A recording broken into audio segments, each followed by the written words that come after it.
വല്യമ്മ തല്ലും ചെല്ലാതിരുന്നാൽ സൺഡേയിലൊരു ബിയർ പതിവുള്ളതാ.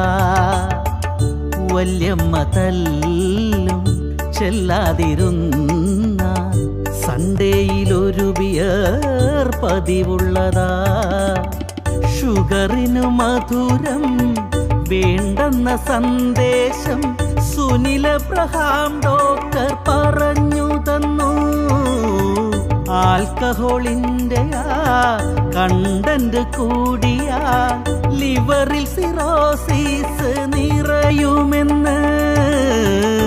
5.5 പെക്കതും പോരാതെ ഷൺമുഖൻ വാറ്റിയ ചാരായം കേറ്റി അവൻ ബിയറിലും കരിയറുണ്ടാക്കി.